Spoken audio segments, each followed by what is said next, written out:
A todos, mi nombre es Gisela Beritier, yo soy la directora general del ICDA, de la Escuela de Negocios de la Universidad Católica de Córdoba. Esta charla la estamos haciendo en el marco de mostrarles algunos de los aspectos de la maestría en Derecho Empresario que está comenzando ahora el 5 de agosto. La verdad que es una maestría que es muy innovadora y además también similar a las principales maestrías en Derecho Empresario que hay en la universidad, en las distintas universidades de Buenos Aires, es decir, que no hay productos similares en el interior del país. Esta maestría empieza, como les dije, el 5 de agosto, se va a cursar los jueves por la tarde, de 5 a 10 de la noche de manera online, luego los viernes de 2 de la tarde de 4 de la tarde a 10 de la noche, que esa puede ser híbrida, es decir, online o presencial, y luego los sábados va a tener horas asincrónicas para hacerlos en el tiempo que ustedes quieran. Realmente, bueno, es una maestría, como les dije, bastante innovadora, con mucha posibilidad y mucha salida laboral, en la cual tenemos no solamente profesores, sino también el director de la carrera, Carlos Molina Sandoval, que son personas con mucho prestigio. Su coordinadora, María Luján, que también está presente aquí, les van a dar ahora unas palabras, y bueno, agradecerles por estar en esta reunión, agradecerles por estar presentes, y espero que disfruten la charla. Carlos, María, los dejo. Bueno, muchas gracias, Muchas gracias. Giselle. La verdad que es un gusto compartir con el ICDA y con la Facultad de Derecho la posibilidad de dirigir una maestría en Derecho Empresario. Para lo que todos los que tengan actividad profesional creo que entienden la importancia del derecho empresario y fundamentalmente la estructura de esta maestría, que son lo que se llama estructuras legales o derecho societario, contratos, laboral y insolvencia. Por supuesto, en el enfoque que nosotros hemos procurado darle a esta maestría, y en eso es el elemento diferencial que hemos intentado darle, tiene un matiz interdisciplinario en donde hay algunas materias de gestión. De hecho lo está organizando la Escuela de Negocios y la Escuela Jurídica, en donde vamos a tener contabilidad, liderazgo, estrategia, oratoria, finanzas y muchas materias que tienen que ver con la cuestión más en la gestión. Y por supuesto las materias legales que están vinculadas. Por ejemplo, en materia societaria, usualmente se suele dar un societario. Acá vamos a tener responsabilidad de administradores, prevención de conflictos, compra-venta de empresas, varias materias que suelen tener un elemento. Y el otro matiz que hemos trabajado tiene que ver con lo práctico. Está diseñado, ahora estamos alargando con lo que se llama estructuras legales, que es societario por decirlo de alguna manera. Tiene previsto 3 casos, 3 simulaciones de caso de la vida real, donde se discuten y se analizan según las ópticas que le puedan tocar. Digamos, si les toca impugnar la asamblea, si les toca digamos, discutir. Entonces, un poco esa es la problemática. Y me acompaña María Luján como coordinadora, que los que ustedes saben es la directora de Sociedad Anónima, Registro Público de Comercio de la Inspección de Personas Jurídicas, con lo cual la idea es también darle un enfoque dual, en donde se ve la cuestión, digamos, profesional, yo soy abogado litigante, y la cuestión de la policía societaria, que es la que un poco analiza las cuestiones. Y finalmente, las clases los sábados, porque esto genera mucho debate de cómo analizarlo. A nadie le gusta tener clases los sábados. El hecho de que sean asincrónicas significa que, digamos, es una tarea que se carga los sábados, pero se puede cumplir en cualquier momento de la semana, y se le pone una cantidad de horas tentativa en función de lo que suele exigir CONIAU. ¿Sí? María. Sí, repetir lo mismo que han estado mencionando, que el enfoque que se le ha dado a las materias, como señaló el doctor Molina Sandoval, es un enfoque interdisciplinario, con temas sobre la estructura jurídica, por supuesto, porque es un máster en Derecho de la empresa, pero con en el análisis también de otras disciplinas, como por ejemplo la lectura e interpretación de estados contables, que es una de las materias que tanto nos cuesta por ahí a los abogados esta cuestión, analizarla, y qué tan importante es en lo que es el derecho de la empresa. También los temas de contratación pública, que también desde la empresa, el enfoque de la empresa en la contratación pública, comercio exterior. También se destacan importantes seminarios sobre que se buscaron como herramientas para favorecer el desempeño y el ejercicio de la profesión, como son oratoria y comunicación, un seminario sobre tecnologías disruptivas y la protección de la innovación, o sea, porque hay un eje transversal a todas las materias que tiene el máster, y que es el de relacionarse con las nuevas tecnologías. Muy importante hoy porque el derecho no es estanco, sino que tiene que relacionarse con las nuevas tecnologías necesariamente.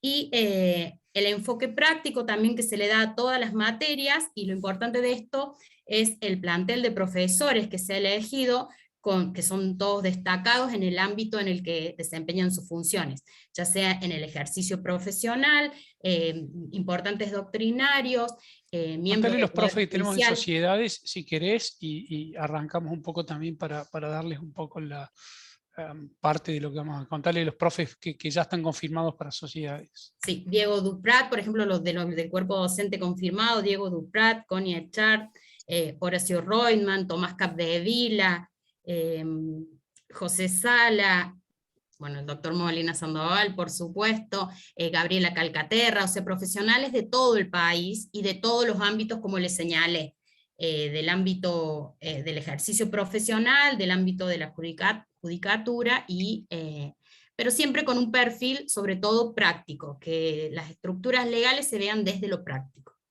Por ejemplo, SRL la va a dar Pedro Sánchez Herrero de Rosario, que tiene un tratado de la SRL. SAS no la voy a dar yo, sino que la va a dar Sebastián Balbín, que es el decano del Austral, que tiene un libro sobre SAS. Digamos, y así hemos ido, Gabriela Calcaterra va a dar un tema de sociedades de hecho, y ella tiene experiencia. Va a haber 2 licenciadas en empresas familiares, una que me tocó el honor de dirigir su tesis doctoral sobre empresas familiares, y vamos a ver el aspecto más de lo que tiene que ver con la gestión. Pero bueno, ¿querés que arranquemos, María? Sí, sí. Bueno, cualquier duda lo hablan en la universidad, nosotros no sé bien la página web, pero bueno, fíjense en la página web y ahí están las cuestiones. Cuando salió la ley, la LACE, lo que conocemos la ley de SAS, todos los que nos dedicamos a la práctica profesional societaria avisoramos que era el tipo que íbamos a emplear, ¿sí? Realmente la SAS generó en todos los ordenamientos en donde se incorporó movimientos muy importantes. Entonces, el principal, digamos, o los principales ejes sobre los cuales se estructuraron los debates societarios estaban vinculados con la libertad societaria, con la autonomía y la voluntad, con su carácter personalista o capitalista, y con lo que tiene que ver con la estructura. A partir de ahí se incorporaron muchas cuestiones. Yo me acuerdo que, y vos, María, seguramente lo habrás vivido también, la primera SAS que me tocó constituirla la hice a los 2 meses de que se sancionó la ley, creo que fue en junio del 2017.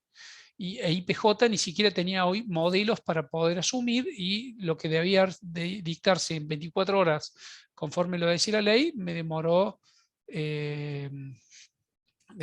creo que 6, 7 meses, porque digamos, los sistemas fueron acomodándose.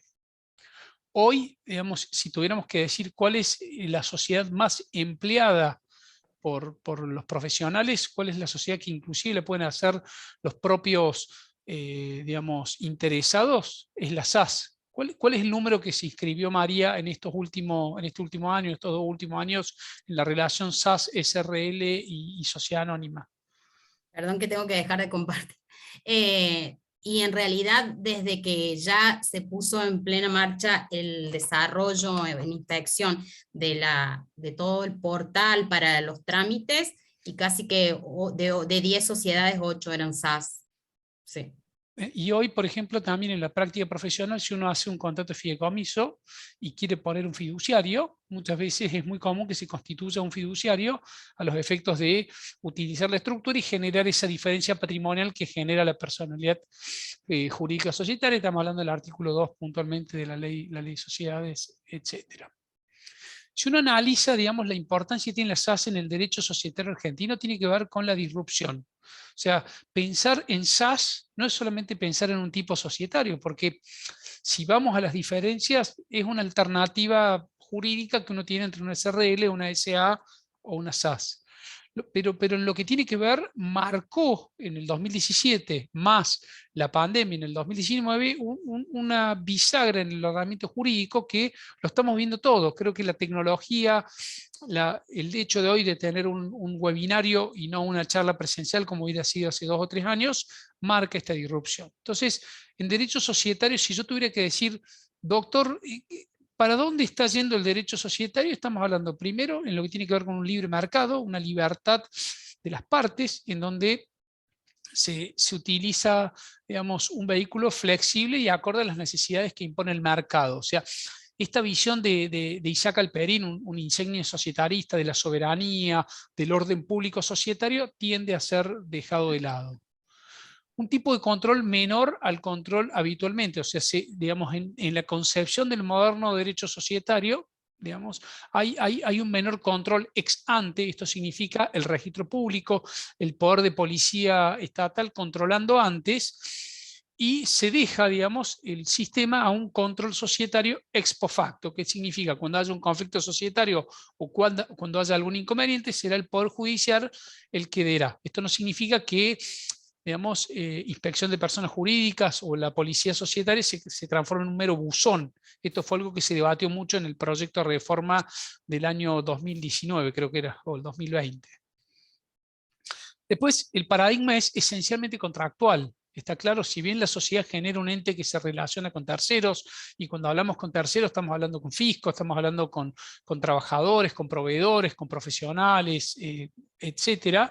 Digamos, el paradigma es contractual, escribir en el contrato lo que es acorde con nuestras necesidades, y esto es muy importante.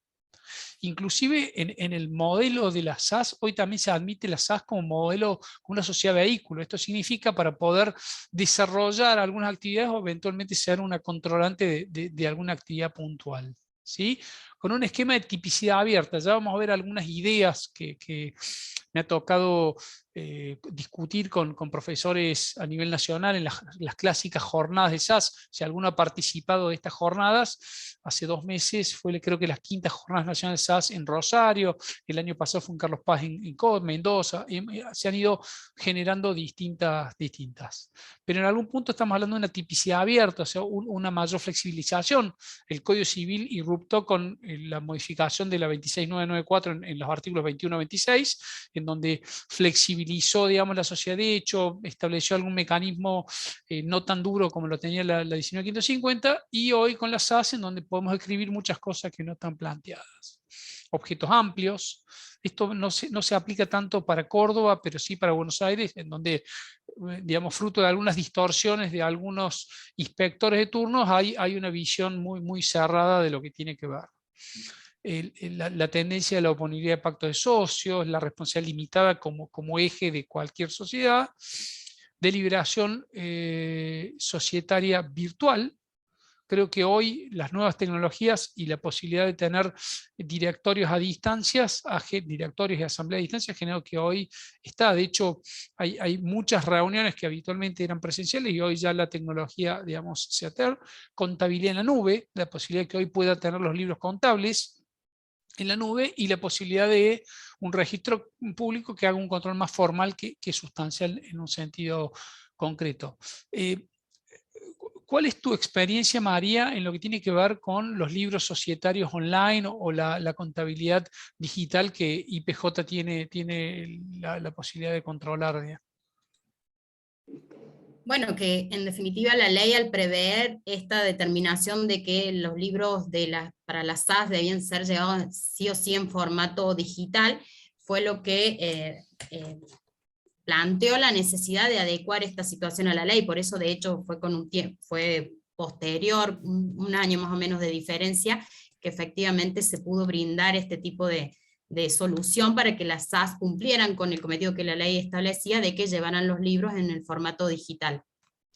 Hoy en día... Entiendo que en la forma que se brindó desde la inspección, que es gratuito, que es inmediato, o sea, resuelve un montón de problemas que las sociedades tenían con los libros en formato papel. Por ahí el tema de acabar un libro y hasta rubricar el siguiente con el trámite de rúbrica, con los tiempos, los costos que llevaba, esta opción es la que más los beneficia, la gratuidad y la inmediatez con la que se habilitan y ya se pueden subir la documentación, incluso también con las autorizaciones, las múltiples autorizaciones que el representante legal le brinda de acceso y de poder cargar. Entonces, de repente el libro diario, al libro diario en formato digital lo puede cargar directamente el contador, lo puede estar revisando inmediatamente el representante legal, un profesional, por ejemplo, el abogado asesor de la empresa, también puede estar analizando al mismo tiempo el libro sin tener que esperar la remisión desde el estudio contable al estudio del abogado y todas esas situaciones. Esa inmediatez con los libros también es un amplio beneficio. En la práctica me ha pasado que muchas veces las actas de decisión, si alguna vez le ha tocado hacer una decisión es una división societaria donde sale de una sociedad madre 2 o 3 sociedades que cada una tiene en el acta de decisión sus propios estatutos. Con lo cual a veces estamos hablando de actas de 80 páginas, de 70 páginas, de 40 páginas, y de repente uno cree que le va al alcanzar el libro, estamos hablando, pensando en el libro formato material, y en el medio se quedan sin libros. Bueno, la posibilidad de tener hoy libros digitales significa que no tengo que tener el libro 1, el libro 2, y además hay una inalterabilidad. ¿Qué significa? Que nadie puede desconfiar. La seguridad jurídica que brindan. Claro, nadie puede desconfiar de que estos libros son, digamos, que lo que está asignado en el libro, digamos, puede haber sido adulterado, ¿sí? A veces se desconfía de la posibilidad de que los libros que están rubricados en IPJ puedan ser accedidos por un juez civil o algo así. Sin embargo, digamos, el secreto está encriptado, y creo que solamente causas penales, digamos, se tiene acceso, o no, María. Con un oficio judicial, el único acceso, y ni siquiera se tramita en inspección, se tramita directamente en el Centro de Documentación Digital, dependiente del CIDI, de Ciudadano Digital, que es quien a través de un oficio judicial va a bloquear el acceso del representante legal y todos los autorizados para brindarle al oficial de justicia, a quien designe el oficio judicial que debe tener acceso. Igual por eso también el hecho de que antes se perdían los libros oportunamente o costaba obtener los libros como medio de prueba, bueno, esa es una seguridad, ya que los jueces librando el oficio tendrán el acceso garantizado, incluso en los procesos concursales, el acceso directo del síndico inmediatamente con la orden de anotación de la quiebra, por ejemplo. La verdad que en la práctica los que les ha tocado constituir una SAS es muy accesible. Hoy, si alguno de ustedes ha constituido una SAS, en 3 días hábiles puede constituir una SAS. Se generan instrumentos modelos. Estamos hablando en 3 días hábiles cuando usamos el instrumento modelo del IPJ. La verdad que a mí el instrumento modelo no es el que más me gusta, pero en la práctica uno prioriza tener una sociedad en 3 días versus, digamos, desarrollar un estatuto más adaptado a las necesidades. En la práctica, ¿qué hace uno? Logra la inscripción que genera la quit automáticamente de la sociedad, y después, si lo quiere modificar, puede cargar un trámite donde modifica la SAS, pero uno en 3 días ya puede estar operando en el mercado y puede complementarlo con un convenio de accionistas. Hay que también decir 2 o 3 cosas importantes con respecto a la SAS. Primero, la SAS no en todos lados está bien vista. Por ejemplo, en Buenos Aires, ustedes saben que la Inspección General de Justicia dictó una serie de resoluciones que muchas veces obstaculizan el adecuado funcionamiento. La verdad es que podríamos hablar de una suerte de locura societaria, las cuestiones que se han incorporado, y en lo que yo he visto en estos 2 años y medio de que se designó al inspector, le han revocado todas las resoluciones de IGJ. No conozco una resolución, y cuando hablo no solamente hablo de SAS, que sí han tenido muchas inconstituciones, sino también con temas de sociedades extranjeras, con temas de asociaciones civiles, de paridad de género. En general, digamos, IGJ no ha tenido mucha suerte en la Cámara Nacional de Comercio, que es la que controla las resoluciones. Pero sí hay que tener claro que desde el punto de vista, la SAS tiene un tratamiento en Córdoba o en otros lugares en donde es muy aceptado, donde, digamos, funciona muy bien, donde no genera una desconfianza en el mercado, y sí a veces en materia en Buenos Aires donde se puede generar. Una segunda cuestión, que en mi opinión es un mito, que tiene que ver con la presunción de que la SAS, al inscribirse tan rápido, se utiliza a veces para el fraude. En realidad, esto me parece que es una falacia, porque no tiene ningún fundamento práctico, o sea, no se asienta en ninguna premisa lógica. Sin embargo, digamos, algunos creen que al ser la SAS una sociedad que se constituye tan rápido, se puede utilizar. Bueno, en la práctica, esto que se suelen decir, y se lo he escuchado fundamentalmente los contadores, no tiene ninguna andamiaje, y en lo que a mí respecta, he visto más cuestiones complejas, delicadas, penales o tributarias con sociedades anónimas que con SAS. Pero esto no significa que no está, porque en realidad lo que se dice es que no importa el vehículo que yo tenga, si es una SA, una SAS o una SRL, lo importante es cómo lo empleo, ¿sí? Entonces, en lo que tiene que ver, es importante tener en claro esa primera visión. La segunda visión es, la SAS se utiliza para la libertad societaria. ¿Qué significa? Muchas veces en materia de sociedad anónima uno no se anima a escribir algunas cláusulas de los estatutos por miedo a que sobre la base de una estructura o sobre autores clásicos que fueron escribiendo sobre la sociedad anónima, no están. Bueno, la SAS hoy ha permitido animarnos a los profesionales a escribir estipulaciones que antes no nos animábamos.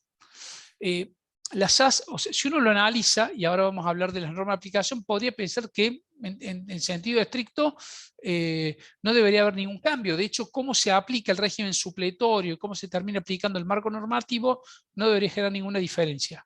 Sin embargo, en la práctica y en general los operadores del derecho societario generan un cambio de paradigma muy importante, ¿sí? Cosas que no se animaban a poner en una sociedad anónima, hoy se incorporan en la SAS y se están generando unos debates muy interesantes sobre los límites del derecho societario. Si vemos el esquema de las normas de aplicación, está claro que la LACE, que es la Ley de Emprendedores, se aplica a la SAS, no hay que ser emprendedor, no hay que tener ninguna condición especial. Estamos hablando que en un proyecto generado por que perdió estado parlamentario afortunadamente este año, se había procurado que sea solo para emprendedores. No, hoy la SAS es un vehículo hábil para cualquier tipo societario con las salvedades del 299. O sea, una SAS no puede explotar un servicio público. La otra vez me observaron una SAS por una cuestión minera. ¿Querés contar un poco el caso, María, que suelen ustedes observar cuando tiene alguna explotación minera? ¿Qué es lo que hay que poner en el estatuto para evitar la observación? Sí, el tema es que como es incompatible el objeto de la SAS que quede comprendido dentro del 299, del artículo 299 de la Ley de Sociedades, es un impedimento para optar por una sociedad del tipo de sociedad por acciones simplificadas. El tema de las cuestiones de la actividad minera, cuando se da la explotación de la primera y la segunda categoría, como ustedes saben, requiere necesariamente concesión del Estado. Si la actividad a desarrollar requiere concesión del Estado, es una sociedad comprendida en el artículo 299, por lo tanto, no puede desarrollar esa actividad como SAS. De todas formas, ¿cómo era había una cuestión que tiene que ver con las Claro. categorías de la explotación minera? Por eso, si son canteras, la explotación de la actividad minera es solo de la tercera categoría, que son las canteras y todas esas cuestiones, si la explotación es de la tercera categoría, sí, porque ya no requiere concesión del Estado. Entonces, esa aclaración en el objeto social, por ejemplo, es determinante para saber si hay incompatibilidad con el tipo social elegido o no, en el tema tratándose de una SAS. Por eso, si fuera una sociedad anónima, tendría que tener sindicatura obligatoria. Adecuar la estructura societaria a una sociedad de estas con fiscalización estatal permanente. Pero tratándose de esas, es muy importante la descripción en el objeto, por ejemplo, la actividad minera de explotación de la tercera categoría. Si la descripción es genérica, explotación de actividad minera, no, en ese caso habría un impedimento para el tipo social elegido, pero con esa aclaración de que solo explotará la tercera categoría, y si es realmente así, esa va a ser la actividad que va a desarrollar la sociedad, no hay ningún inconveniente con el tipo elegido. Así el otro tema a veces que también genera tiene que ver con los taxis aéreos, en donde también se ha debatido. Digamos, yo tenía un cliente que quería, digamos, alquilar aviones. estamos hablando de un alquiler para transporte, digamos, privada. un remis. Entonces el tema era si esto era servicio público o no, porque está claro que la aeronavegación tiene que ver con una vocación, y bueno, si esto estaba incluido o no, en función de una SAS no podría explotar un servicio de aeronavegación y, digamos, eventualmente una sociedad de MSI, aunque con fiscalización estatal permanente.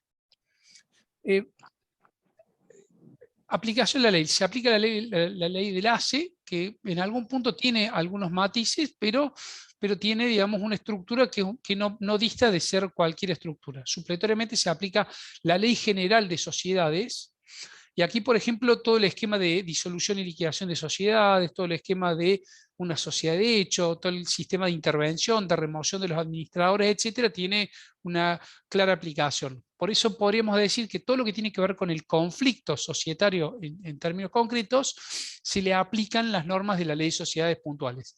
Vamos a poner algunos ejemplos. La impugnación de asamblea, 251 y siguientes, al no haber en la ley del ACE un esquema especial específico, se aplica todo el sistema. De hecho, también se aplicaría la impugnación de los actos del directores o en materia del ACE de administradores, en donde ni siquiera en la Ley General de Sociedades hay un marco normativo, y lo que ha aceptado la jurisprudencia es que se aplica supletoriamente el 251 para poder entender la dinámica de la nulidad de un acto colegial, como puede ser un acto de directorio, un acto de asamblea, en sentido concreto.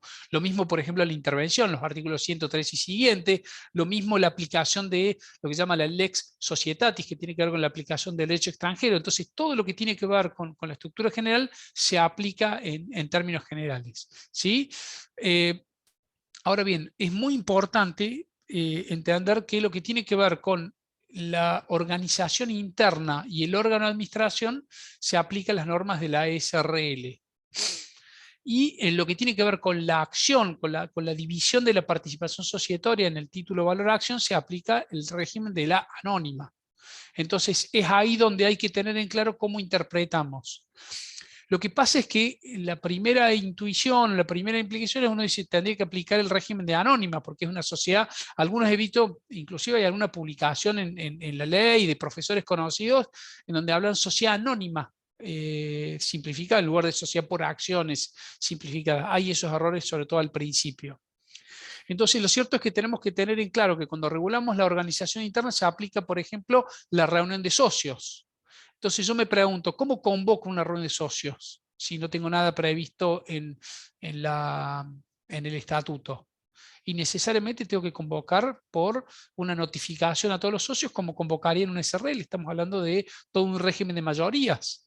¿Qué pasa, por ejemplo, en el órgano de gobierno? Estamos hablando en la SAS, si un socio representa el voto mayoritario. Y bueno, la SRL, artículo 160, impone necesariamente el voto de otra persona. Entonces, cuando nosotros diseñemos el estatuto, por ejemplo, en materia de una SAS, tengo una pregunta, María. En Buenos Aires, la regla de la mayoría, cuando un solo accionista cuando un solo socio tiene el voto de la mayoría, se puede prescindir. En el estatuto de Córdoba no, o sea, digamos, el estatuto viene por defecto, no impone No, en el estatuto modelo no, pero sí no hay problema a que en un modelo redactado, en un instrumento redactado por el ciudadano se incorpore, porque ahí sí opera la libertad, pero en el modelo no. En lo que tiene que ver, si yo voy a utilizar el modelo y yo tengo una sociedad 99-1, en donde yo soy el dueño del 99 y tengo un accionista con una acción, yo tengo que tener claro que si utilizo el estatuto de la sociedad y voy a tener una decisión, necesariamente voy a contar con el voto, voy a necesitar el voto de ese 1%. ¿Cómo resuelvo esto de esta manera? Tengo dos formas de resolverlo práctico, ex ante o ex post, según lo plantea. Ex ante, yo me quedo con 99, con 98, pongo a una persona de mi confianza, cónyuge, etcétera, con 1%, y el otro socio que hará con eso. Es una alternativa en donde siempre voy a tener la posibilidad de tener dos socios versus uno. Y la otra alternativa es que aun cuando yo tenga 99-1, tener libertad de transferencia de acciones. Entonces yo, si eventualmente se me genera una situación de lo que se llama deadlock o una situación de bloqueo societario, cedo una acción a un tercero, inclusive a título gratuito, y puedo generar una situación de desbloqueo en donde se genera o se evita lo que es el abuso de la minoría.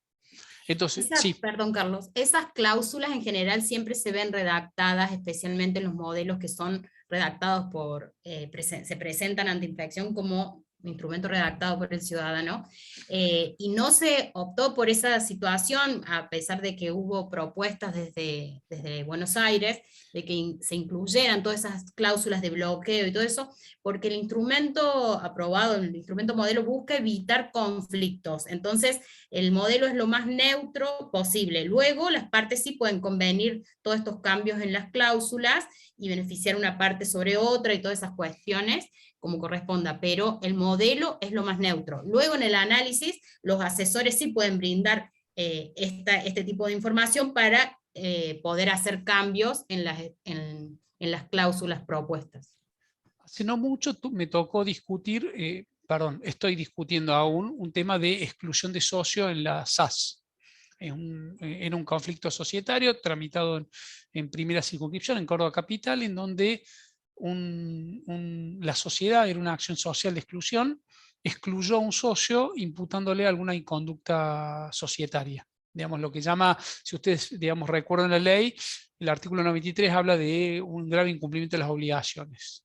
Entonces, previo a plantear la defensa, estamos, por supuesto, con plazos muy acotados, porque ustedes saben que la dinámica del conflicto societario tramita por juicio abreviado, y en 6 días hábiles, computados ni siquiera con los 3 días que uno tiene cuando notifica por e-cédula.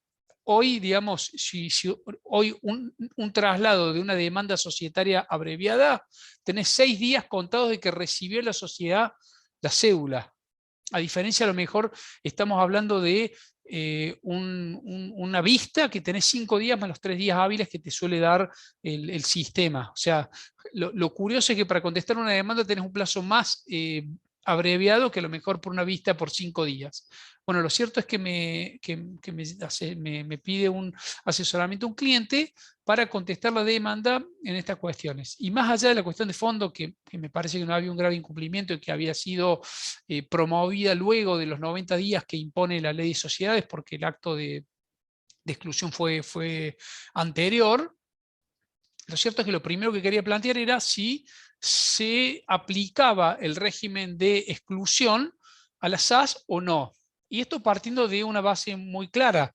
En la sociedad anónima no hay exclusión por grave incumplimiento de la obligación. El único supuesto de exclusión societaria en la Ley General de Sociedades para la anónima es la mora en el cumplimiento de la integración, o sea, cuando no cumplo con la integración del capital social. Y en la SRL, conforme lo dice expresamente, sí hay.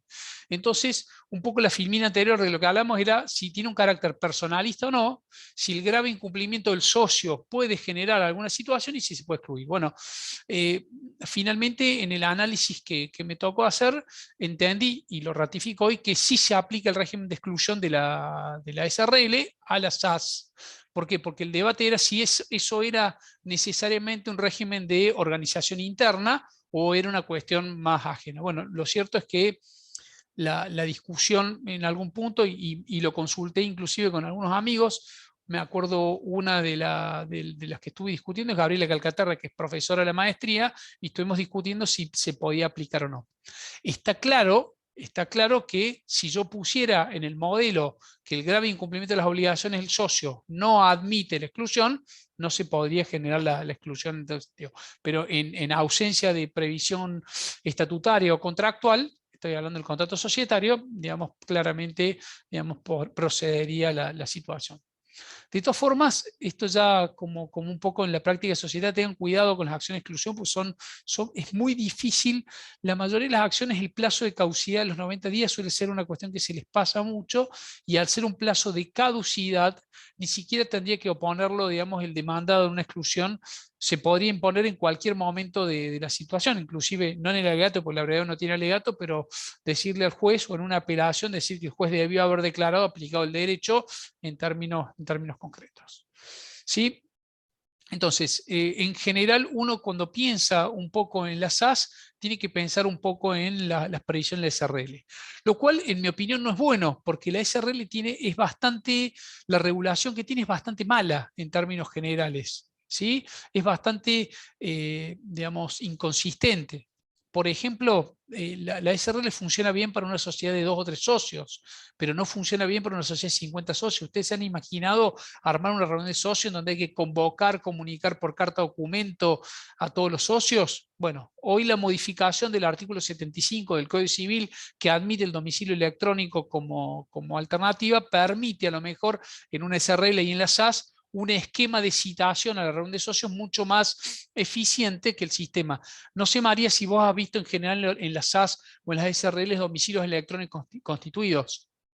No, no, en general no. Bueno, esto podría ser una herramienta muy importante para utilizarlo, porque el problema que tiene la convocatoria de una reunión de socios muchas veces tiene que ver con, según lo dice la norma, tengo que notificar el domicilio, y el domicilio puede ser electrónico o no, en cuyo caso yo podría establecer, conforme lo establece esta modificación ulterior del Código Civil, a través de un domicilio electrónico.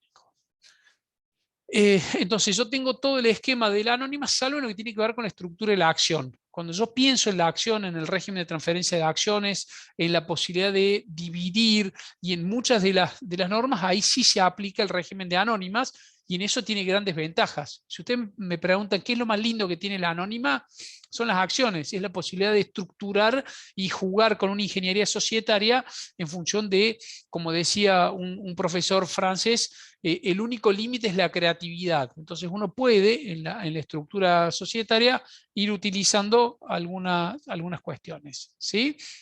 Y en todo lo que no esté regulado en la ley de sociedades, está por supuesto supletoriamente el Código Civil. O sea, para todo lo demás, como dice la propaganda, existe el Código Civil que va tratando de regular algunas cuestiones. Y si vamos a un artículo que me parece que han sido bastante buenas, la reforma que hizo el Código Civil en reuniones digitales, que tuvo un doble enfoque. Tuvo el enfoque de poder permitir reuniones a distancia en un momento en donde todavía no estamos hablando de 2015, y en segundo lugar, genera un cambio de paradigma en la ley de sociedades que hasta ese momento no se pensaba. En algún punto, y los que les tocó siempre interpretar, decía, directorio puede ser en cualquier lugar, puede ser virtual, puede hacerse por teléfono, como lo pactamos cuando yo estaba recién recibido, pero asamblea siempre en el lugar, porque el 233 lo decía así. Hoy, en la SAS, las asambleas pueden ser virtuales y no tienen que hacerse en ningún lugar, ¿sí? Vamos a contar algunas diferencias entre SRL, SAS y SA, para después terminar con algunas ideas innovadoras. Las ideas que vamos a tratar de discutir al final se relacionan fundamentalmente con un poco romper el paradigma. Este contrato está relacionado con esta parte de decir, ¿para dónde va el derecho societario? Bueno, ¿qué cosas podemos incorporar o pensar en el derecho societario que no sean las regulaciones puntuales? Y en esto, el derecho de las tecnologías y el derecho de los startups ha generado necesidades de inversión y necesidades puntuales que son distintas a las que habitualmente se concebían vamos a la anterior, perdón, María. Entonces, la pregunta es, doctor, ¿qué me conviene? ¿Una SA, una SRL o una SAS? Y está claro que la respuesta no es una respuesta, digamos, matemática, o sea, depende. ¿En qué depende? Y depende de cómo yo regulo, digamos, la estructura para ver qué utilizo, ¿sí? En general, cuando uno preguntaba la SRL y la SA, había algunas cosas en donde uno tenía un criterio para decidir. Bueno, si yo tuviera que decir, digamos, bueno, ¿cuál podría ser la forma rápida de definir o ir a la esencia de la SAS? O por lo menos cómo trabajó metodológicamente el legislador de la SAS, tomó las ventajas de la SRL y de la SA y hizo como una especie de cóctel y sacó las ventajas de eso. Y si quieren los vamos a ir viendo porque es muy gráfico ver cómo cada una de estas cuestiones tienen que ver con eso. Por ejemplo, ustedes saben que la sociedad anónima se tiene que hacer por escritura pública. ¿Sabían eso? Está claro porque lo dice la ley de sociedad. Hay 2 jurisdicciones que establecen instrumento público. ¿Cuáles son, María? Ella, porque le toca controlar esas cosas. Córdoba y Santa Fe. Son las 2 únicas jurisdicciones que admiten instrumento público, que inclusive, en mi opinión, hoy sería una tesis que tiene sus dudas, porque la interpretación que nació en un debate doctrinario entre Samenfeld y otros profesores admitía la escritura pública sobre la base de que un instrumento privado incorporado a un expediente público se transformaba en un instrumento público. Hoy esa norma que estaba en el Código Civil anterior no está en el actual. Y yo me acuerdo que me tocó un caso y lo estuve buscando y no aparecía, pues no está. Entonces hoy podríamos discutir eso. En Buenos Aires, en Mendoza y en otros lugares la sociedad anónima se hace por escritura pública. De hecho, me pasó una inversión, una vez unos ingleses tenían que hacer un negocio en Córdoba y querían comprar una sociedad y lo compraban a través de un estudio de Buenos Aires que le permitía hacer la compra de la SA. Y el estudio de Buenos Aires dijo, che, ¿está hecho por instrumento privado? Sí, bueno, pero es que en Córdoba se admite, qué sé yo. No, no puede ser, dice, porque hay riesgo de caer en una sociedad atípica. Y ustedes recuerden que la sanción de la tipicidad anterior al 2015 era la nulidad societaria con una causal de disolución muy grave. Hoy sigue siendo grave porque ser una sociedad típica es ser una sociedad de la sección cuarta, pero no tenía la gravedad que tenía en ese momento. Por ejemplo, se pensaba que hubo un caso en Córdoba en donde se pidió una extensión de quiebra que finalmente no prosperó sobre la base de que era una sociedad escrita por instrumento privado, ¿sí? Inscripto por el público, que debía usar la escritura pública. Finalmente no. Entonces lo que digo es, la SA impone escritura pública en 22 jurisdicciones, salvo en Córdoba y en Santa Fe. La SRL admite instrumento privado certificado notarial o judicialmente, dice la norma, hoy yo no me vino juzgado para ser un juez de paz, pero generalmente se puede hacer ante el funcionario del IPJ. Bueno, si tuviéramos que elegir qué es lo más flexible en ambos casos, la SAS tendría que tener la posibilidad normativa desde un inicio de inscribirse por instrumento privado con firma certificada. Ergo, eso es lo que dice la ley. En su momento la entidad de inscripción, digamos, y los plazos de inscripciones, cuando uno decidía en Córdoba qué sociedad usar, solía usar la SRL porque si bien demoraba 3 o 4 meses, por lo menos era más fácil hacerlo en el ámbito de los tribunales. Estamos hablando de los 8 juzgados con competencia societaria y concursal, tercera, 13, 26, 29, 33, 39 y 52. Estos juzgados tenían esta competencia y estaban. La SA se inscribía en IPJ. Bueno, en Buenos Aires, por supuesto esto es un país federal, pero la norma vino, todas las inscripciones se hacían en Buenos Aires. Entonces se optó por la inscripción en IPJ. ¿Sí? Pero igualmente, a pesar de que la ley federal hubiera dicho esto tenía que ver con una cuestión federal. O sea, Córdoba podría haber dicho que la SAS se inscribía en el Poder Judicial y no lo hizo. A diferencia de ello, optó por el régimen de IPJ, pero estableció un procedimiento bastante rápido para inscribirlo. Digamos, como dijimos, una SRL solía demorar entre 3 o 4 meses, hoy una SAS demora, por lo menos en mi experiencia, 3 o 4 días hábiles de inscripción con la quit, con el aporte de la cuestión. Lo que más demora a veces es el paso entre la integración del aporte y la publicación del edicto, que se hace automática. Pero en general en 4 o 5 días uno ya puede tener una sociedad inscripta. Entonces hoy, si tuviéramos que decir de los 3 tipos societarios, la que se inscribe rápido en esta son, digamos, en la SAS. ¿Sí? ¿Cuáles son los plazos que suelen manejar ustedes, María, en las inscripciones de la SAS? O la comparación con una SRL. No, acá en Córdoba actualmente, como los tres tipos sociales del trámite de presentación para la Constitución están desarrollados ya en el portal digital con las vinculaciones que vos mencionaste de Bancor, la vinculación con el boletín oficial y con AFIP para dar quit directamente, los plazos para los 3 tipos societarios son los mismos. 2-3 días para cuando optan por el modelo aprobado por IPJ, ya sea una SA, una SRL o una sociedad anónima, y 5 días pueden ser para modelo redactado. Yo me acuerdo que era un problema cuando uno celebraba un negocio en donde necesitaba asociarse, como dice la Constitución, con fines útiles. digamos, no tener la estructura y tener sociedades que estaban en formación y en el límite de transformarse en una sociedad de hecho, porque ustedes saben que una sociedad en formación, transcurrido cierto tiempo, no digo que sea una sociedad de hechos, porque en mi opinión una sociedad se transforma en sociedad de hecho o en sociedad regular cuando se abandona el íter constitutivo y no cuando se continúa de manera, digamos, puntual. Pero el riesgo siempre existe y uno como abogado, por lo menos en el derecho empresario, lo que uno busca es no darle riesgos a ningún cliente. El capital social. El capital social está pensado en un capital mínimo, rápido y que se puede incorporar rápidamente. Bueno, hoy se genera la inflación distorsiona todo.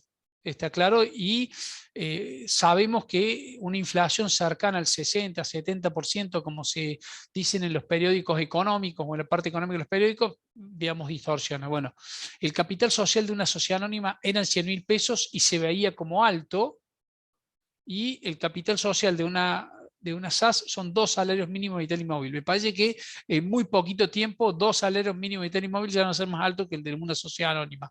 Pero cuando se pensó este esquema del capital social, se había pensado en algo, o sea, 2 salarios mínimos vital y móvil es lo mínimo que puede, digamos, hacerse para una sociedad.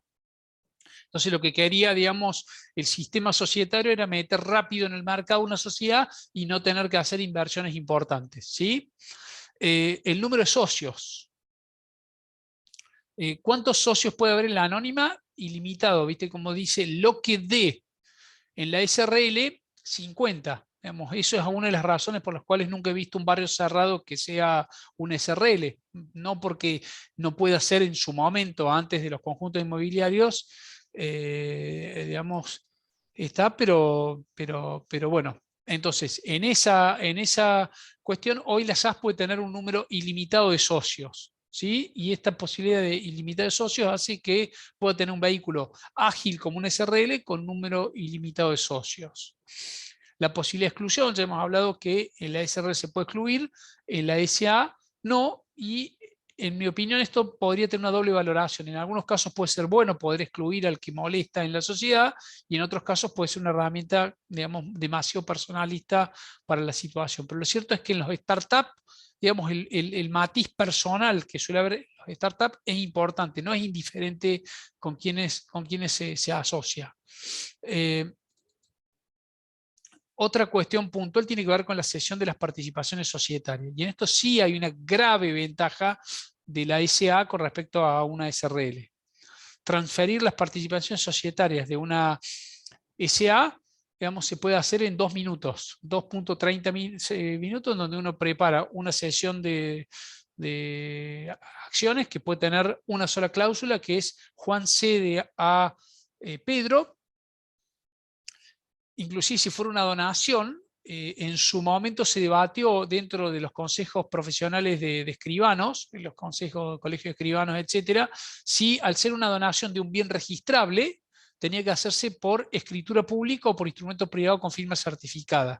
Bueno, les aclaro que nunca hice una donación de acciones por escritura pública, ni tampoco la voy a hacer. Pero no porque sea caprichoso, porque está claro que uno puede estar, sino porque por 2 razones. Primero, porque este plenario de los colegios escribanos así lo aceptaron, y en segundo lugar, porque la acción no es un bien registrable, porque en 1805, segundo párrafo, expresamente dice que cuando la ley refiere a bienes registrables, no alude a los títulos valores. Y la acción es un título valor, ergo, digamos, si ustedes quieren hacerlo, la idea es hacerlo por instituto privado, más allá de esta circunstancia. Entonces, hoy no es necesaria una donación por escritura pública en las acciones, tampoco en la SRL. Ahora bien, yo podría hacer, digamos, una sesión de acciones en 1 minuto, un contrato con una cláusula que diga cedo las acciones a tal persona, notifico la sociedad, privado en ese mismo lugar, justo está el presidente en la misma reunión, y anoto en el mismo, justo tenemos los libros, y en ese, digamos, tiempo tan chiquito podemos hacer la cuestión. En SRL eso no acontece así.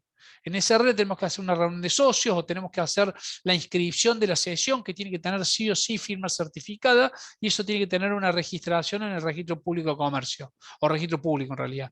Mientras no se inscribe en el registro, no es oponible a tercero, y un tercero puede embargar las acciones, puede generar esas circunstancias. Bueno, en materia de SAS, ha tomado esta ventaja de poder circular rápidamente las acciones, pero no para evitar embargos, porque no, creo que no hay ninguna norma que pueda decir está bueno para evitar embargos, sino lo importante o lo necesario es la agilidad de que cuando yo hago un instrumento pueda inscribirlo rápidamente. En lo que tiene que ver con las tendencias en materia societaria y sobre todo los doing business en materia de negocios, se fomenta la rápida, digamos, radicación de negocios, la rápida transferencia de activos, la rápida, evitando esas cuestiones. La duración de la representación puede ser sine die, o sea, por toda la duración del contrato social, al igual que la SRL. La anónima sabemos que tiene un límite de 3 ejercicios o 5 años si tiene consejo de vigilancia. En Córdoba va a haber 3 sociedades que tienen consejo de vigilancia, o 5, el resto no tienen consejo de vigilancia, y entonces podemos tener la duración de un administrador y no estar inscribiendo cada 3 ejercicios el cambio de directores. Ustedes saben que es una carga que agiliza en la SAS. En algún punto el concepto, digamos, está relacionado también con la inscripción de la contabilidad. En la SAS y la SRL yo constituyo la sociedad. En este caso ni siquiera tengo un expediente, tengo un elemento virtual, guardo un PDF y con eso ya tengo una sociedad para siempre sin tener que estar inscribiendo permanentemente actos.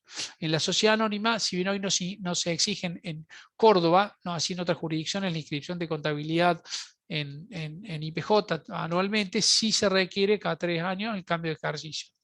Entonces, les pongo un ejemplo. Cuando uno trabaja con bancos, ¿qué te dice el banco? Renueve la autoridad. No, pero escúcheme, señor banquero, el 257 me dice que si no renuevo, se mantiene el mismo director. Renueve. Pero señor banquero, le digo, si no, no te presto. Bueno, dale, el señor IPJ me puede registrar el nuevo directorio. Yo en lo personal he aprendido que una vez puedo discutir, pero en segundo hago lo que me dicen en la medida que no tenga. Bueno, en la SAS no hay argumento porque si yo planteo que la duración del administrador es por todo el contrato social, así lo tendré que aceptar y en ese sentido, digamos, se puede válidamente establecer esa cuestión. La forma de liberación es reunión de socios, ¿sí? Pero yo perfectamente podría pactar alguna. La asamblea en la anónima, la asamblea requiere de edicto, requiere alguna cosa. En la reunión de socios, muchas veces somos 2, no hace falta publicar el edicto, plazos de convocatoria y ciertas cuestiones que están para evitar. Primera convocatoria, segunda, etcétera. Obviamente que ciertas actividades están excluidas de la SAS, recién hablamos de las que tienen que ver con el 299, también algún banco, entidad de seguro, etcétera, que solamente están reservadas para la anónima. Los libros digitales pueden ser... digitales, esto genera, digamos, una gran agilidad, como dijimos.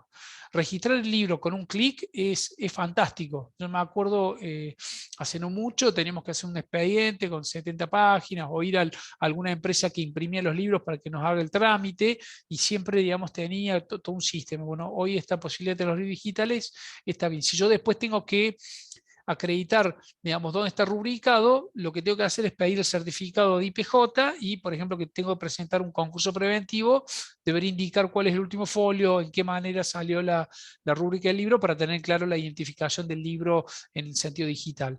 Pero, por ejemplo, en un concurso preventivo no puedo acompañar los libros digitales. ¿Qué voy a acompañar? Lo que tengo que decir es cuándo, eventualmente acompañaré un PDF de los principales actas que figuran en el libro. Y salvo lo que tiene que ver con el crowdfunding, las SAS no tienen una estructura para hacer oferta pública o para marcar. Si yo quiero tener una SAS y hacer una oferta pública de mis acciones o emitir obligaciones negociables o algunas cuestiones, sí o sí voy a tener que hacer una sociedad anónima. ¿Sí? Y ahora vamos terminando, sobre todo para cumplir con la hora 15 y no aburrirlos con estos temas. ¿Tienen alguna pregunta? No, muy completo todo. Sí. Si hay alguno que quiere o puede tomar la palabra en la medida que se pueda generar una dinámica o hacer la pregunta en el chat para ¿cómo se llama? Para sanear alguna duda. Sí, eso, si quieren ir haciendo las preguntas en el chat para no interrumpir, o si quieren pueden también interrumpir, no hay ningún problema, pero si quieren hacer la pregunta en el chat, después las leemos y el doctor va a ir resolviendo. Los dos vamos a ir debatiendo, esto es una democracia. Bueno, en esta parte, digamos, que son los últimos 15 minutos que hemos pensado, vamos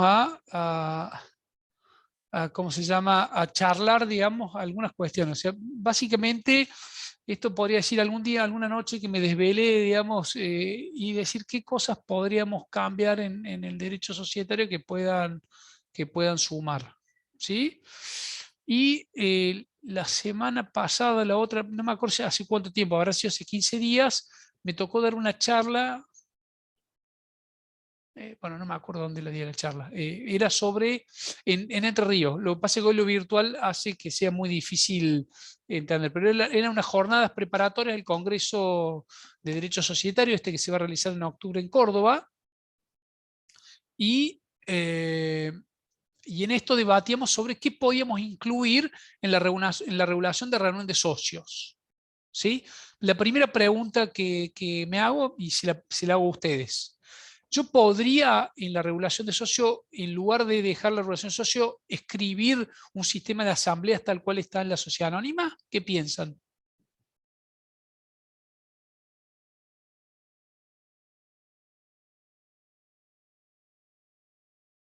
Si el paradigma es la libertad societaria, Pero no, si eso se refiere, digamos, a organización interna, ¿no sería justamente que tienen que respetar lo de la SRL? claramente, pero es supletorio. Lo primero que va a regir siempre es el contrato social. Entonces, se puede escribir, y esto lo hemos estado viendo, se puede escribir que voy a publicar edicto. Podría publicar edicto, los que alguna vez les ha tocado o son un poco más grandes, había lo que se llama el periódico de bolsillo, que era un periódico chiquito que se entregaba. Yo podría establecer que la convocatoria la voy a publicar en ese edicto, o podría comunicar la asamblea por Instagram. Vamos, podría decir, che, va a poner en sus historias que se convoca asamblea y ese sistema va a ser suficiente. En la medida que yo pueda acreditar esto, hoy usan más Instagram, que a lo mejor no creo que ustedes lean el boletín oficial todos los días. Bueno, pero digamos, Instagram sí lo ven todos los días. Entonces lo que yo digo es, ¿o no? Sería muy fuerte por Instagram, muy fuerte. Pero lo que digo es, no nos cerremos. ¿Y por qué no? No, sí, es cierto, es más ágil, pero me muero. Otra cuestión, por ejemplo, digamos, siempre se habló de la asamblea ordinaria en primera y en segunda convocatoria. Si yo tengo muchos socios, ¿podría hacer una tercera y una cuarta convocatoria? La ley no lo prohíbe. Si depende de las voluntades, perfectamente sería válida. O pensemos, no sé si están al tanto de lo que es un metaverso. Entiendo que por lo menos de diarios y publicaciones y algo de tecnología, saben que el metaverso es como una especie, imagínense, está jugando en una PlayStation o en algún jueguito en donde uno tiene su avatar y puede participar. Bueno, podríamos tener un caso en donde estamos en la selva, digamos, participando en una asamblea con ruidos de ranas o de grillos en algún lugar, y en donde cada uno tiene su propio avatar. Yo está claro que a lo mejor me haría un poco más flaco y quizás pondría el pelo de alguna manera como para ser más agradable en las asambleas, y estaríamos debatiendo con un sistema de votación que cuando yo levanto la mano a lo mejor sale alguna cuestión que dice vota esto. Digo, no hay que cerrarse. Hoy, en el sistema actual, yo tengo la libertad de pactar, por ejemplo, una asamblea totalmente telemática, con un sistema de deliberación, digamos, automatizado. Si a alguno le ha tocado asesorar o vivir en un barrio cerrado, saben que hay aplicaciones que permiten el ingreso, la reserva de ciertas cuestiones. Bueno, por ejemplo, hay una aplicación, sin que esto significa hacer propaganda, que es Hola C o Hola Country, en donde se admiten algunas cuestiones. Bueno, yo podría, por ejemplo, en Hola Sociedad, Hola SARS, digamos, poder establecer un sistema automático en donde yo comunico la asistencia a asamblea. Por ejemplo, me notifican la asamblea por esta aplicación, me dice, le recordamos, señor socio, que tal día, me manda la aplicación, me figura en el celular en mis comunicaciones, me figura acá, me dice, che, está, y me permite avisar. Es más, yo puedo pedir la información o tener un sistema automatizado donde cuando yo pido algo automáticamente me manda los PDF, los balances, o todo, por supuesto, en una nube. O, por ejemplo, poder registrar en esta aplicación los poderes electrónicos. Ustedes saben que la SAS tiene los poderes electrónicos y yo podría, a través de esta situación, poder transmitir esa cuestión. Ustedes, yo estoy hablando de esto y a lo mejor ustedes dicen, el profe se volvió loco, o sea, digamos, sí, bueno, esto está mucho más cerca de lo que estamos y, digamos, yo me acuerdo cuando hicimos los primeros directorios a distancia me sentía, digamos, un tecnológico, un techie absoluto. Bueno, hoy la tecnología permite tomar y digamos, hoy la mitad de las reuniones que tenemos con nuestros clientes, o por lo menos la mitad de las reuniones que yo tengo con mis clientes, son a través de algún medio, Meet, Zoom, reunión virtual. La IPJ plantea también las reuniones virtuales, en donde uno no va a tocar la puerta, sino que se conecta, asambleas virtuales, directorios virtuales. Entonces, la idea es ¿cómo nos vamos a adaptar? Bueno, y por eso en la maestría hay muchos elementos transversales que hemos metido para poder entender para dónde va el derecho. No es que es una maestría tecnológica, pero todas estas herramientas cortan transversal con los contratos y el smart contract, lo que tiene que ver con las tecnologías en materia societaria y algunas cuestiones. Inclusive, digamos, todo lo que tiene que ver con el acceso a información, no estamos muy lejos de poder pensar en lo que tiene que ver con la inteligencia artificial, en donde, digamos, no sé si alguna vez le tocó gestionar una multa en Cava. Bueno, a mí me tocó gestionar una multa de un compromiso en Cava, en donde vos le mandás y tenés cerca de 15 comunicaciones válidas hasta que podés lograr. Pasa lo mismo con el Facebook de IPJ. No estoy diciendo que eso sea una inteligencia artificial tan desarrollada, pero no dice, dígame el tipo de consulta que tiene. Registro público, anónima, que uno aprieta 1, 2, 3, 4, y ahí ya entiendo, María, que se dividirá y cada uno, si aprieta uno, lo mandarán a las áreas que lo resuelvan. Para distinguir las comunicaciones con cada una de las áreas. Bueno, todo eso es la tendencia, entonces no podríamos descartar que se genere un software en donde la propia sistema vaya, digamos, calculando y de repente decir, ¿me podés calcular el ratio, digamos, por ejemplo, de la prueba ácida en este balance y me lo comparás con este y el propio sistema te puede construir esta situación? Yo me acuerdo que con motivo de la apertura de un posgrado en Derecho Concursal, hablaba del futuro del Derecho Concursal y hablaba del cínico robot. Bueno, no saben cómo se me ofendieron los contadores cínicos que decían, che, ¿cómo van a sustituirnos a nosotros? Y bueno, hoy nosotros sabemos que el gran desafío que tenemos como profesionales y como profesionales del derecho es tratar de repensar nuestra profesión. Y repensar nuestra profesión significa no pelear contra la tecnología, sino adaptarlo, ser creativos, flexibles y fundamentalmente adaptar a los cambios. Los profesionales que vamos a subsistir en este nuevo mundo que es una visión, solo que estamos digamos, flexibles a los cambios que se vienen. ¿Sí? Y es así. No sé qué piensan.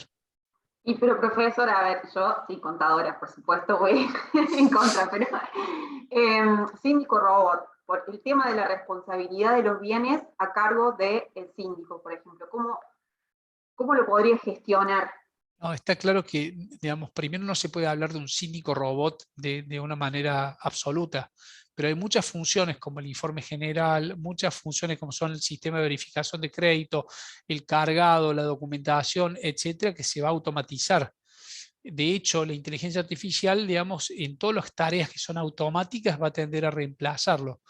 Está claro que para algunos actos materiales ser un síndico, o a lo mejor no ser un síndico, será un comisario, como es la ley francesa, que es el encargado de hacer ciertas cuestiones. Lo que digo es no podemos cerrarnos a que la tecnología no pueda complementar y en algún punto sustituir las que son las actividades automatizadas. Cuando digamos, yo me recibí, el sistema de cobranzas estaba delegado a los abogados y era un sistema hoy digamos, hay programas de autogestión de cobranza en donde se activan WhatsApp y hoy lo hacen empresas más que estudios, más allá que hay muchos estudios que hacen cobranzas judiciales, pero lo que digo es un juez robot en donde va sacando las sentencias del mero trámite, en donde yo cargo variables y eso se va a controlar con un sistema de control ulterior. Digo, no es que ya estamos en esa instancia, pero digamos hay que pensar. Ahora bien, lo que sí está claro es que tenemos que adaptarnos a los cambios. Y como abogados o como contadores tenemos que estar, así como nos adaptamos a los cambios tributarios, el 2017 fue un gran año de cambios tributarios, nos tenemos que adaptar, bueno, el 2015 para normas societarias, legales, etcétera. Tenemos que estar atentos a los cambios tecnológicos que hacen ver nuestra profesión de manera distinta. Y esto es así, el expediente digital, hay un montón de herramientas que están y tenemos que potenciarla. Y si no tenemos esas habilidades, tenemos que capacitarnos en esas habilidades. Hay gente que le cuesta más que otros, ¿sí? Está claro. Bueno, a los que nos cuesten más algo que otro, tendremos que esforzarnos el doble para lograr el mismo nivel de conocimiento. Y esto es así, es indiscutible. Entonces, a partir de ahí, de esta libertad societaria y esto que yo quiero generar de manera disruptiva, de pensar qué podemos escribir, yo diría, podemos escribir lo que tengamos ganas en la SAS. Por supuesto, después lo tiene que aprobar la IPJ, pero y tratemos de, ante la duda, ser un poquito más conservadores para evitar que el funcionario de turno no lo entienda las cosas de manera tan rápida. Pero sí les puedo decir que en su momento, cuando se instaló la SAS, me tocó decir que la SAS iba a ser el tipo societario del momento y hoy IPJ, digamos, ratifica que es la sociedad que más inscribe. Digamos, 8 de cada 10 sociedades son SAS. Entonces lo mismo va a pasar con la tecnología. Basta que alguien genere algún instrumento o alguna cuestión que sea ágil y te genere algunas cuestiones que está. Estamos hablando de compras online y un montón de cosas que hoy es más fácil comprar de ciertas maneras y no de otras. Inclusive, digamos, se podrían establecer mecanismos en donde, fíjense lo que voy a decir, esto con pinzas, en donde la propia sociedad, si advierte que sea un índice de solvencia que no es satisfactorio, genere automáticamente una disolución societaria, en donde queda incurso en una vital, le comunica a los socios y los llama a una asamblea a los fines de ratificar esta insolvencia. Digo, yo cargo la contabilidad en los Excel, aparece, digamos, warning, warning, acá el índice de solvencia da que, qué sé yo, automáticamente curso una notificación y nos vemos en una asamblea decidiendo esta cuestión que puede hacerse con pérdida de capital social, que muchas veces es alguna cuestión. Estamos hablando de cuestiones que, digamos, requieren de ajustes y que muchas veces pueden evolucionar, pero está. Entonces, si podemos incluir eso, podemos establecer algunas cuestiones que generan inconvenientes. Por ejemplo, en un caso de disolución, que todos los beneficios se los quede un socio. Eso en la ley sociedad, en la ley general de la sociedad, artículo 13, era casi, estamos hablando de la década del 70, hablar del orden público societario, estamos hablando del artículo 13 que explicamos permanentemente en las clases de grado. Bueno, hoy me parece que no hay ningún óbice en que si yo establezco un sistema de distribución, después fiscalmente será tomado como una donación, será como un adelanto de herencia, como lo que ustedes quieran, ser un acto título gratuito, podrá ser revocable si fuera fraudulento, pero para mí sí se podría poner. O un nudo propietario sin derechos políticos, digamos, o negar el derecho de preferencia de acrecer, o establecer planes de inversiones, dividendos, establecer un modo de evaluar la empresa inclusive distinto de lo que puede ser o alejado del valor real. Si nosotros estamos claros y decimos, che, ¿está claro que te estás perjudicando? Sí, tengo claro, y bueno, pero yo estoy dispuesto a no quedarme, sea por alguna filantropía o por alguna cuestión, tener acciones sin voto y sin preferencia patrimonial, digamos, establecer causales ampliadas de exclusión de socios. Por ejemplo, poner que si un socio se hace de talleres lo vamos a excluir. Y bueno, sería algo bastante, bueno, eso sería causa justificada, no quiero entrar, digamos, pero podría ser alguna otra causal. Establecer que pueda haber algún voto, el voto acumulativo. Inclusive la otra vez discutía con Rafael Manóvil, que es un profesor muy reconocido de Derecho Societario, que ha participado en todos los eventos, y discutíamos si un director, en el caso de la SAS, un administrador, puede reservarse el derecho de voto de una reunión de socios, una asamblea. Yo dije que sí. Está claro que la estructura orgánica funciona de una manera, el administrador nosotros explicamos siempre en la facultad, el administrador administra, el órgano de gobierno gobierna, el fiscalizador fiscaliza y el representante representa. Está claro que en la SAS está dividida la estructura orgánica y la estructura orgánica hace el funcionamiento adecuado del ente. Pero la Sociedad de Economía Mixta, que es una sociedad de la década del 50, establecía que el presidente, que es el que designa el Estado, puede vetar las asambleas, pero está puesto por ley. Y, digamos, ninguna administración pública ni ningún juzgado ha impugnado esta cuestión. Digo, se podía en la década del 50, en donde no había evolucionado tanto la libertad societaria, en donde el poder, digamos, de la soberanía era muy importante, me parece que hoy se podría pactar. No sé si yo lo escribiría así, quizá lo escribiría de otra manera, pero lo que quiero decir es que hoy sí se puede escribir de esa manera. En fin, si ustedes ven, y con esto vamos terminando, hay muchas cuestiones que se pueden escribir. Yo los invito a repensar qué cosas queremos poner en el derecho societario, en los estatutos, en beneficio de sus clientes. Tampoco escribir, entre comillas, por escribir, pero sí es muy importante, digamos, pensar con inteligencia qué cosas pueden ser útiles para nuestros clientes, qué cosas suelen ser útiles para los socios, y a partir de animarse. ¿Está claro? Digamos, esto no está prohibido porque no, ya no alcanza. Quizá cuando yo era chico mi papá me decía que esto es no porque no. Bueno, hoy necesitamos fundamentos, hoy necesitamos argumentos, y está claro que estos argumentos son lo que tenemos que pensar. En general, muchas veces tenemos que salir de nuestra zona de confort. Les reconozco que muchas veces, cuando uno tiene que hacer una cosa, dice, ¿qué hago? ¿Uso el estatuto modelo que sé que no me lo van a observar? ¿O me pongo a idear alguna cosa en donde puede algún funcionario interpretarlo distinto? Bueno, genero un instrumento y está. Pero tenemos que adaptarnos a las necesidades del cliente. O sea, tenemos que adaptar el modelo al cliente y no el cliente al modelo. ¿Está claro? Entonces, en esas cuestiones está. No sé si hay alguna pregunta o alguna cuestión que quieran discutir. ¿Entienden todo? Ah, bueno. ¿Me escuchan ahí? Sí. No, una pregunta capaz un poco de opinión, porque no sé si hay algo teórico, pero ¿cuál es la causa que usted cree por la que Buenos Aires, por ejemplo, a comparación de Córdoba, no logró implementar la SAS como lo hizo Córdoba? ¿Por esta cuestión doctrinaria, si se quiere? No, es una cuestión política. Digamos, esto lo que voy a decir no me consta, pero es lo que se dice en el ambiente. La SAS en el 2017 la promovió Macri, y fue una herramienta que tiene que ver con la libertad contractual, con el, entre comillas, liberalismo económico, con los emprendedores, y fue una excelente idea del gobierno anterior. Entonces, el Inspector General de Justicia, que es el único a nivel país, tiene una marcada tendencia política y, digamos, se ha dedicado a todo lo que tenía que ver con la libertad societaria, se ha dedicado a desdecirlo.